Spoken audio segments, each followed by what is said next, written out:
Hi hello అండి. నేను ఈరోజు మునగాకు పొడి చేస్తున్నాను. మునగాకు తెచ్చుకున్నాను అనమాట. ఇగో ఈ విధంగా కడిగి ఆరబెట్టుకున్నాను. ఎండలోనైనా ఆరబెట్టుకోవచ్చు, ఫ్యాన్ కింద ఒక 10 నిమిషాలు ఆరబెట్టుకోవచ్చు. ఇది చాలా ఆరోగ్యానికి మంచిది. అందులో ఎన్నో ఔషధ గుణాలు ఉన్నాయి. కళ్ళకి జుట్టుకి చాలా మంచిది. నడుముకి కూడా బలాన్ని ఇస్తుంది. ఈ రోజుల్లో పిల్లలకి బలం ఉండట్లేదు అస్సలు.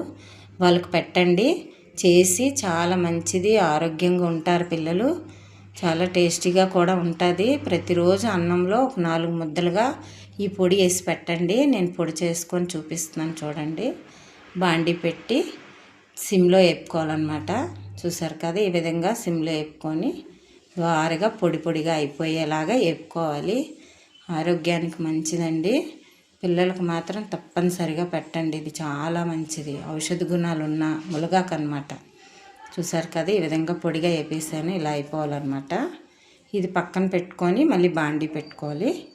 చూసారా, ఇలాగ సాఫ్ట్గా పొడి పొడిగా అయిపోయి బాండీ పెట్టుకొని కొద్దిగా ఆయిల్ వేసుకున్నాను. దీనిలో 2 స్పూన్లు మినపప్పు, ఒక 2 స్పూన్లు శనగపప్పు వేసుకోవాలి. చూసారు కదా, ఇలా వేసుకున్న తర్వాత వేపేసుకోవాలన్నమాట. ఈ విధంగా వేపుకున్న తర్వాత దీన్ని కూడా సిమ్లో వేపుకోవాలి. దోరగా లైట్గా అన్నమాట, సిమ్లోనే వేపుకోవాలి. చూసారా, 3 స్పూన్లు ధనియాలు, 2 స్పూన్లు మినపప్పు, 2 స్పూన్లు శనగపప్పు, 3 స్పూన్లు ధనియాలు, 1 స్పూన్ జీలకర్ర అన్నమాట. చాలా సింపుల్, ఈజీ అన్నమాట. చాలా ఈజీగా అయిపోద్ది. చేసుకోండి తప్పనిసరిగా. ఒక 10 ఎండుమిరపకాయలు వేసాను చూడండి. చూసారు కదా, ఇవి కూడా వేసుకొని ఇలా ఈ విధంగా వేపేసుకోవాలి. నువ్వులు 3 స్పూన్లు నువ్వులు వేసాను. చూసారా, ఒక 5-6 ఎల్లుల్లి గుడ్లు, చిన్న చింతపండు ఇలా వేసేసి మొత్తం కలిపేసుకోవాలి. ఈ కలిపేసుకున్న దానిలో ఈ ఆకు వేసేసుకోవాలన్నమాట. వేపిన ఆకు వేసేసుకొని కలిపేసుకోవాలి. చాలా ఈజీ, సింపుల్, టేస్ట్గా కూడా ఉంటుంది. మంచి ఆరోగ్యం. మునగాకు దొరికితే కనుక మీరు ఎక్కడ వదిలిపెట్టకండి. తప్పనిసరిగా ఈ విధంగా చేసుకోండి.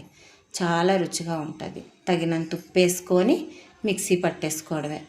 చూసారు కదా, ఇలాగా మిక్సీలో వేసేసుకొని చిన్న పసుపు, చిటికెడు పసుపు, తగినంత ఉప్పు వేసి పొడి చేసుకోండి. పొడిని మరీ మెత్తగా కాకుండా కొంచెం బరగ్గా చేసుకోండి. చాలా రుచిగా ఉంటుంది. అన్నంలో వేసుకొని తింటే వేడివేడి అన్నంలో ఆయిల్ కానీ నెయ్యి కానీ వేసుకుంటే చాలా రుచిగా ఉంటుంది. తప్పనిసరిగా వాడండి, పిల్లలకు పెట్టండి. చాలా మంచిదన్నమాట.